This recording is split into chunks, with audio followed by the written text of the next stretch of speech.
Welcome to the Old Time Radio Westerns. I'm your host, Andrew Rhynes, and let's get into this episode. This episode is going to be Hopalong Cassidy. Original air date is April 7th, 1951, and the title is Peril at Pier 19. Let's get into it.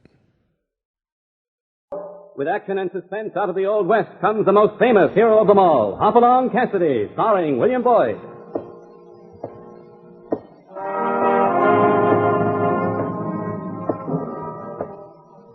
The ring of the silver spurs heralds the most amazing man ever to ride the prairies of the early West, Hopalong Cassidy.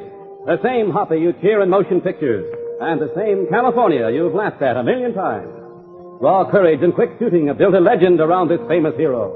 Hopalong is a name to be feared, respected, and admired, for this great cowboy rides the trails of adventure and excitement. William Boyd as Hopalong Cassidy, and Andy Clyde as California. Well, Hoppy, what about our story? It's one called Peril at Pier 19. California and I had surely enjoyed our few days in San Francisco, and we're looking forward to our last night before heading back for the Bar 20. Our job of overseeing a shipment of the Bar 20's best breeding stock was finished that day when we saw it loaded aboard the cattle boat Pacific Queen. Now all we had to do was return to the boat to collect the money for the cattle from Mr. Caldwell, the Australian rancher. It was just starting to get dark as we walked along the pier toward the Pacific Queen. That concerned fog's starting to roll in again, Hoppy. We better hurry up, or we won't never find our way back to the bright lights. You just take it easy, California. We got the whole night ahead of us. Yeah, that's just it. I want to make the most of it. Say, this Frisco's quite a town, ain't it? Yeah, it sure is. I guess it's got just about everything. Yeah, I wouldn't give you 2 cents for all this water, though. I don't see how them sailors stand it. Well, I suppose they don't see how we stand ranch life. Well, maybe you're right, but as far as I'm concerned, that ocean business is strictly for the fish. Just give me dry land. Well, maybe you better wait here, then, while I go aboard this old tub and get the money. I wouldn't want you getting seasick. Oh, shucks, Hoppy. As long as it don't get any further away than this from the dock, I don't mind. Well, get on up that gangplank, then. I'll bet old man Caldwell and his daughter and that Wainwright feller will be glad enough to get off this thing in time they get back to Australia. Oh, California, most folks don't feel the way you do about oceans and boats. They're having a fine trip out of this. Oh, let's see now. As I remember, we got to go downstairs and towards the back end of this concern. I hope no sailors ever hear you talking. It's not downstairs and towards the back end. We go below and aft. What's the difference? So long as we find Caldwell's cabin, collect the money, and get back to town. Well, cowboy's back again. Welcome aboard. Decide to sail for down under with us? Hello, Captain. No, just paying our last visit. Got a little business with Mr. Caldwell. Say, the ship looks deserted. Aye, it is almost. Our last night in port, most of the men are ashore. I've just kept a skeleton crew aboard. That does it, Hoppy. Let's get out of here. Now they're running this thing with dead people. By the way, is Mr. Caldwell in his cabin? Aye, they're all aboard. Can I show you the way? Oh, that won't be necessary. We can find it all right. Well, I'll get back up to the bridge then. My third mate's taken sick. I'm having to take his watch. I'll see you later, Captain. Come on, California. Some boat. If this is the Pacific Queen, royalty sure slipping. Huh, Hoppy? What do you expect of a cattle boat? The Palace Hotel? Wait a minute. I think this is Caldwell's cabin right here. Well, the door's half open. Let's see if he's in there. Mind if we come in, Mr. Caldwell? California and I... Wainwright, what's happened here? I don't know. I came in just a moment ago and found him lying here like this. Oh, by Jove. Do you suppose he's dead?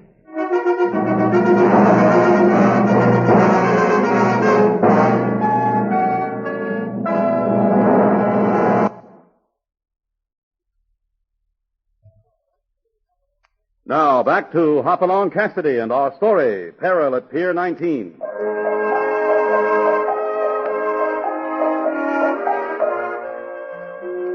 Hoppy and California have taken a shipment of breeding stock to San Francisco, where it was loaded aboard a cattle boat which was to sail the next day for Australia. They returned to the ship that evening to receive payment for the cattle from a Mr. Caldwell, an Australian rancher.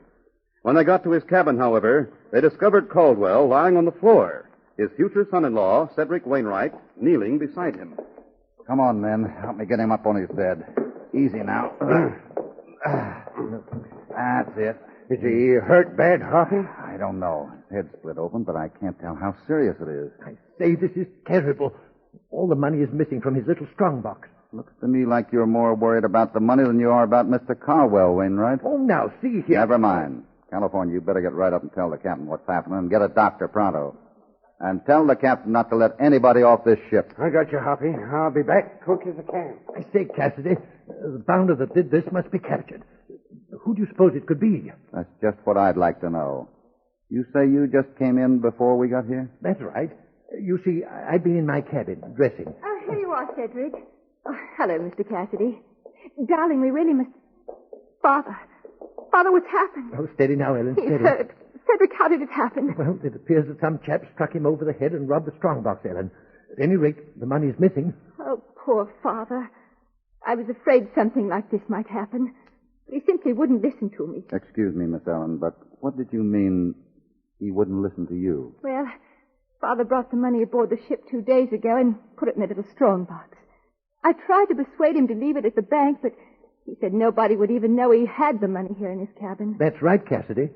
I remember that was the day Mr. Russo visited the ship and gave Mr. Caldwell the wine. Mr. Russo? Oh, you've heard of Russo's, the famous Italian restaurant here in San Francisco? Oh, yes. Well, you see, Mr. Caldwell knew Antonio Russo years ago in Europe. Father looked him up when he arrived in San Francisco.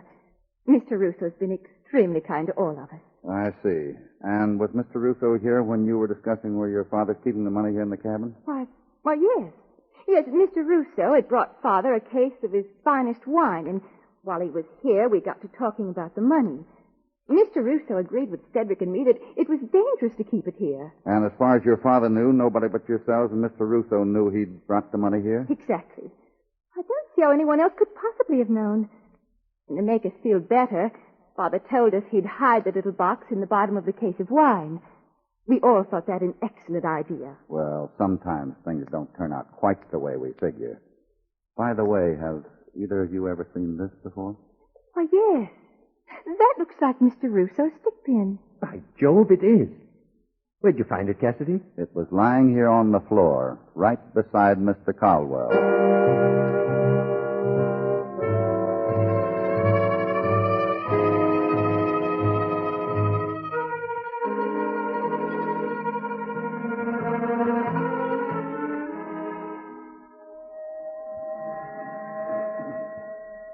Why, yes, Cassidy. That fellow was aboard for a while. Left just before you came. Say, do you suppose... I don't suppose anything just yet, Captain. But it looks like Mr. Russo's got some mighty tall explaining to do. Well, he was the only landlubber to come aboard ship this afternoon. Doesn't strike me as being the kind of man who would slug and rob somebody. Well, I guess you never can tell. That's right. You never can tell. How many crew members are on the ship, Captain? Well, like I told you, Hank Grossman, he's my third mate. He took sick. He's been bunked down in quarters all afternoon. Outside of him and myself, there's just a couple of ordinary seamen aboard. And where would I find them? Well, they're down the cattle hold. But if you're suspicioning any of my crew, you're off your course. Well, no harm in checking up a little. Can't be too careful about a thing like this, Captain. Aye, you're right, Cassidy. Can I show you how to find them? No, thanks. I think we can find them all right. The doc says he's going to be all right, Hoppy. Thinks he'll be conscious again pretty soon. Good. Come on, California, let's go.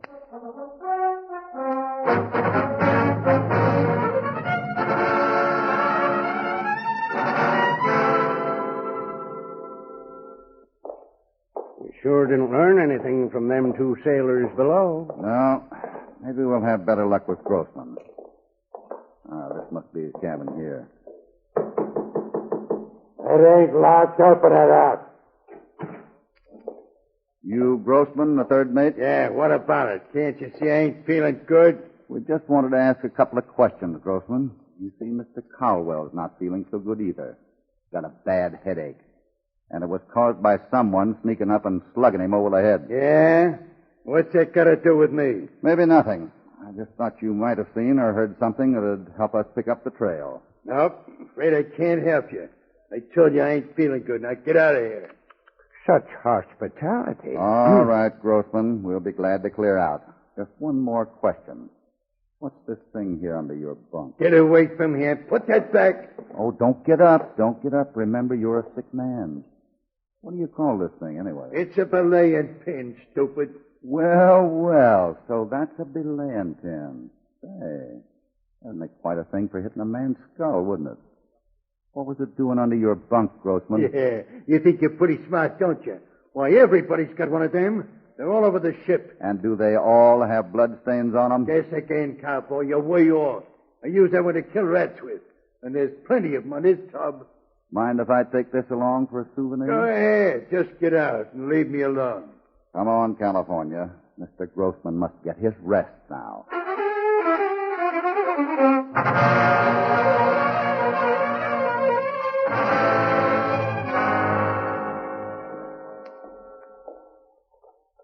Say, this here Market Street's really something, ain't it? Bet if it weren't for the fog, you could see 1,000 lights. Yeah, it's quite a place. Probably be as big as St. Louis someday. Ah, this looks like Russo's place right ahead. You still think somebody besides that third mate's in on the robbery, huh? I'm downright certain of it. Somebody must have told him that money was on the ship and where it was hidden. Well, let's see if Mr. Russo's in.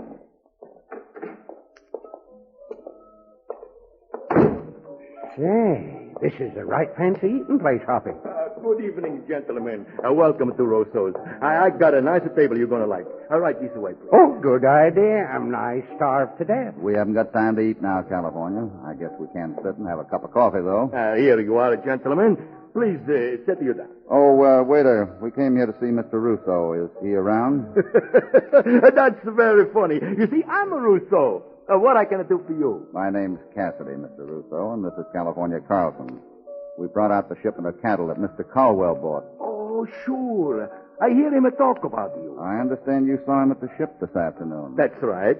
I make him a little visit to have a little talk. Why? Mr. Russo, your friend Caldwell was found in his cabin unconscious just a few minutes after you left. What's that? He'd been hit over the head. He's lucky to be alive. Oh, that's too bad. I warned him somebody robbed the money. I warned him. Who said anything about robbing him, Russo? How did you know about that? Well, I didn't know, but why else somebody gonna knock him unconscious? I ask you, why else? They tell me you knew where he hid the money. That right? Oh, sure. Wait just a minute. You don't think I'm the one who... Wait a minute. This belonged to you, Russo? Why, sure. That's my stick pin. Where do you find that? In Caldwell's cabin, right beside his unconscious body. But that's not possible. I lost that stick pin a couple of days ago. Maybe. How long since you've seen Hank Grossman, Russo? Hank Grossman. Don't know somebody named Hank Grossman. Who's he? Never mind. California, let's get back to the ship. And, Russo, you better stick around where we can find you. Now, just a minute. What right you got to tell me? Take it easy. Just don't wander too far away. But I want to go down and see Mr. Caldwell. He's my friend. You know, I think that's a fine idea. We'll be looking for you.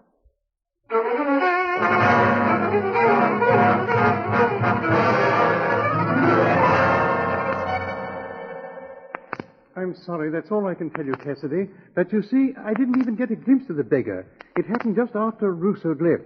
The door was still open, my back was turned when I was struck down. And you can't be sure about whether Russo was wearing his stick pin while he was here? No, I can't. I just don't know. But I thought you were convinced this blighter Grossman is the man who robbed me. I am, Mr. Caldwell. But I'm also convinced that he just did the dirty work and somebody else planted it. I say, that sounds plausible. Thanks, Wainwright. Well, what do you propose doing now? I found that the maritime office is not far from the pier, and there's somebody there all night. There's a couple of things I want to check on there. So California and I'll see if we can find the place. See you later, Mr. Caldwell. Righto, Cassidy, and do have a care now, won't you?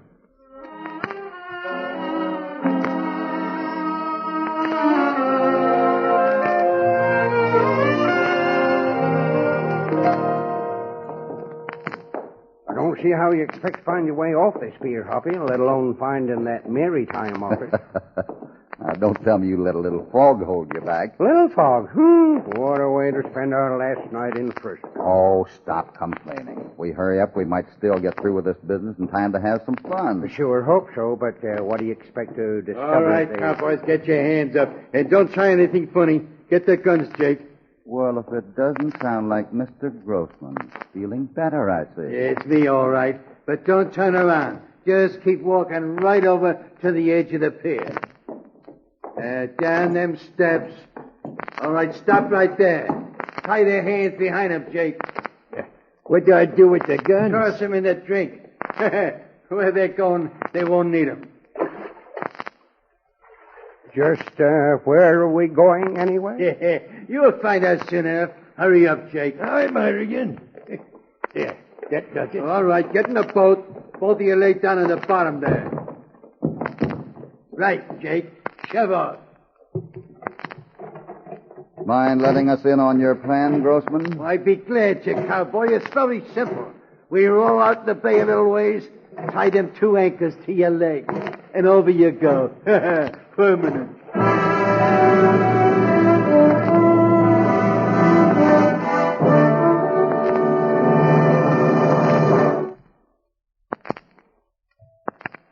Now, back to Hopalong Cassidy and our story, Peril at Pier 19.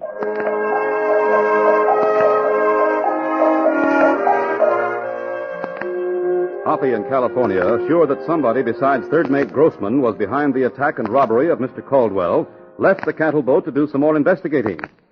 As they walked along the fog-shrouded pier, a voice from behind ordered them to put up their hands. They were quickly disarmed and tied, put in a small rowboat, and told by Grossman that they would soon be thrown into the bay with anchors tied to their legs. Gosh, Hoppy, looks like curtains, don't it? I don't know. Jake didn't do too good a job tying my hands. I can just work them loose. You better hurry. I can't budge mine. Listen, California. Our legs aren't tied yet. There's just a chance. What do you mean, Hoppy? When they stop to tie those anchors to our feet, they're going to have to bend over us. Yeah, sure, but... It's our only chance. Wait till I give the signal, and kick your man like a Missouri mule. I got you, Hoppy. I hope it works. This ought to be far enough, Jake. Yeah. Wonder how these cowboys like fish. Come on, I'll tie one of these anchors on the old geezer, and you get the other one. Okay. These things are heavy enough. Well, you dust-eaters are about to have a diving lesson. Now, California. What you? Grab me! I got my hands free now.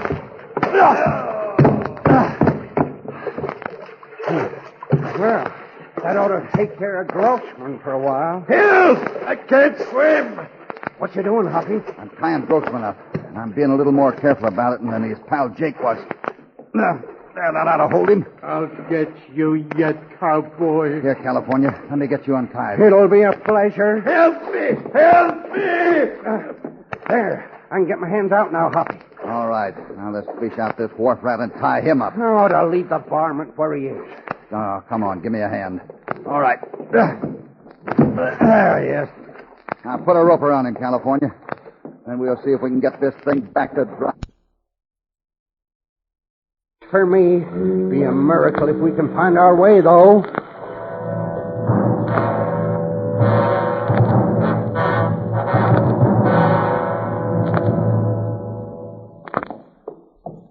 That wasn't bad navigating for a cowhand, was it? Only missed this pier by 2 others. Probably a lucky thing we'll end is where we did.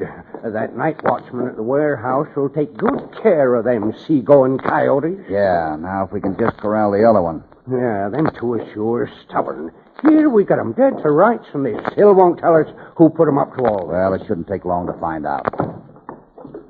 I feel I've been up and down this here gangplank so much, I'm beginning to feel like a member of the crew.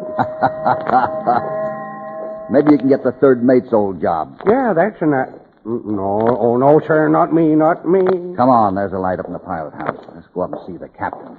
Yeah, he ought to be interested about his third mate.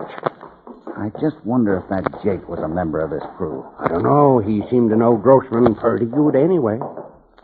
Looks like the captain's inside, all right. Yes, what is it? Oh, Cassidy. Why, I thought you'd gone ashore. We did, Captain, and we almost went for a swim, too. Swim? I don't understand. Have you got a crew member named Jake? Jake? Why, yes. I signed on as Jake Richards just the other day. Friend of the third mate. Why? Your third mate and his friend just tried to drown us in the bay, that's why. Grossman? Why, I can't believe it. Why, he's always... Why would they try to drown you, Cassidy? Because somebody gave them orders to. Somebody that planned the robbery of Caldwell. Well, where are they now? Let's find them. I'll notify That them. won't be necessary, Captain. We put them in a nice, safe place. Well, if somebody else is mixed up in this, why not make Grossman and Jake tell who it is? Yeah, but right now we've got other business below. Oh, say, that reminds me. That Russo fella came aboard a while ago. Is he down with Caldwell now? As far as I know, he is. We better get down there, too, hadn't we, Hoppy? Yeah. You going to be around, Captain? Aye, I'm staying aboard. Good. We'll see you later. Come on, California. What you looking for, Hoppy? Funny, I thought I had a silver dollar in my pocket. I guess I don't. What information you want $1 for now? Just wanted to try something. You got one? Yeah, sure. Here you are. Thanks. Gone, Hoppy. Are you gone plumb local? What you throw it down there for? Now, we'll never find it. Oh, don't get excited. What's $1 between friends? What's it? Well, I heard about folks throwing money away, but I never thought I'd live to see the day when you throw mine away. Forget it. Come on, let's get down and see how Caldwell's making out.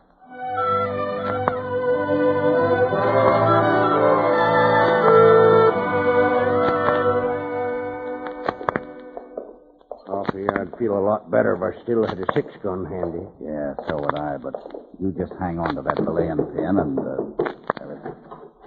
Oh, it's Mr. Cassidy in California. Come in. Father's feeling ever so much better. Well, I'm sure glad to hear it. Good to see you, Cassidy. Thanks, Mr. Caldwell. Hello, Wainwright. And how are you, Mr. Russo? Close to fine, thank you. Well, quite a get-together here. Well, I thought I'd better look into my passengers. Everything shipshape, Mr. Caldwell? Everything's fine, Captain. Nice of you to inquire. Come in, Captain. I was about to tell Mr. Caldwell my ideas concerning the robbery. Would you like to hear them? Aye, by all means. I say, Cassidy, have you solved the case already? I think so, Mr. Caldwell. Go on, old man. Tell us everything. Sure, what's in the story? What's happened? We were right about Grossman, Mr. Caldwell. He's the one that robbed you. And he tried to kill us a little while ago. By Jove. Did he really? Oh, no. Yeah, but he was only acting on orders. The man who planned everything knew we were going ashore and told Grossman to make sure we didn't leave the pier alive. But I don't understand. None of us three the world. You didn't have to. He discovered our plans the same way he found the money was aboard and where it was hidden. California, take that grill off the ventilator opening in the wall there. Right, Hoppy. There she is. Now look inside. See anything at the bottom of the shaft? Well, I'll be darned. Here's a silver dollar. What in heaven's name are you driving at, Cassidy? Just this. When you and the others were discussing the money and where to hide it, somebody could hear every word you said. But I don't understand. That ventilator shaft runs right up to the bridge, and its open end is right next to the pilot house. Somebody listening up there could hear voices from the cabin as well as through a speaking tube. By Jove, then it must Why, be... you... Look out. He must have a gun. Get him, California. That ought to keep you in port for a while, Captain.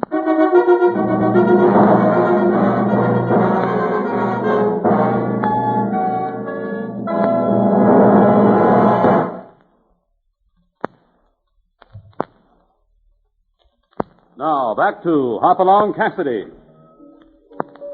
Good heavens, I simply can't eat another bite. Say, that rooster fella sure sets a pretty good table at that. Decent of him inviting us all to be his dinner guests. Well, how's the dinner? You like the seafood? Oh, it's great, Mr. Russo. You know, I wouldn't want any of the Bar 20 boys to hear me say this, but that seafood tasted better than many a steak I've had. Oh, Hoppy. But don't ever repeat that, please. Oh, we've enjoyed it so much, Mr. Russo. That's good. I just wish your papa could be here, too. I know he does, too. But doctor's orders, you know. Next trip you make, we do it again. How's that, huh? By Jove, Ellen, that reminds me. The shipping company said we'll be leaving tomorrow after all. They're putting on another captain and third mate. And thanks to Mr. Cassidy, the cattle will be aboard, too. Don't thank me, Miss Ellen. California's the one who found the money in the captain's cabin. We owe you both a debt we can never repay. I only hope someday you two get down to Australia so you can see our ranch and be our honored guests. Will you do it? Well, I can't promise anything, but we'll sure try. Good. Oh, there's one other thing. Father told me to order you both a pair of the finest six-shooters made. But you see, I don't know much about that sort of thing. Well, I say, why not let them tell us what to get? That's just what I had in mind. How about it, California? Well, I reckon... Better just get him a rifle for long-range work, Miss Ellen. He doesn't have any use for six guns. Well, Hoppy, whatever do you mean? What's he going to use in close quarters if he doesn't have six guns? Just give him a belaying pin. He's pretty handy with one of those.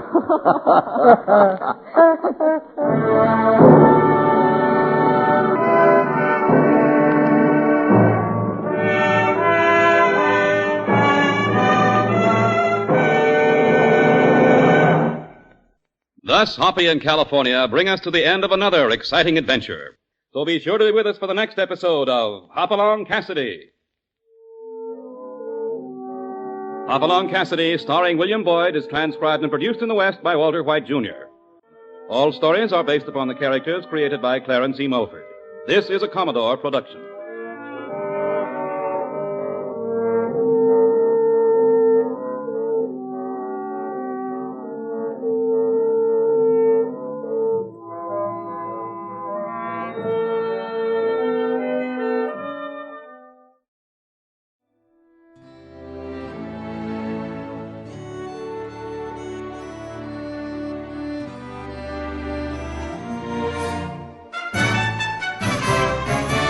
This has been a presentation of OTRWesterns.com, and we hope you enjoyed. Please take some time to like and rate our shows in your favorite podcast application. Follow us on Facebook by going to OTRWesterns.com/Facebook.